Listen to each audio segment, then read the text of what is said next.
말해주지, 오게죠. 말해주지. 뭔가 못하지, 그럼.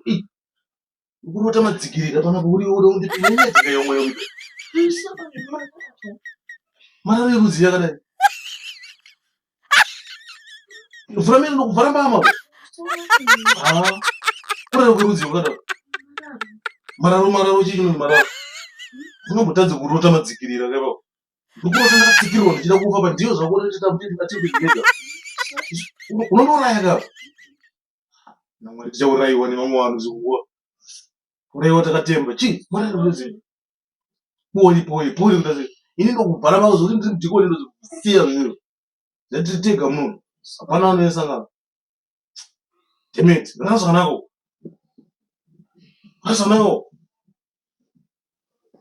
fara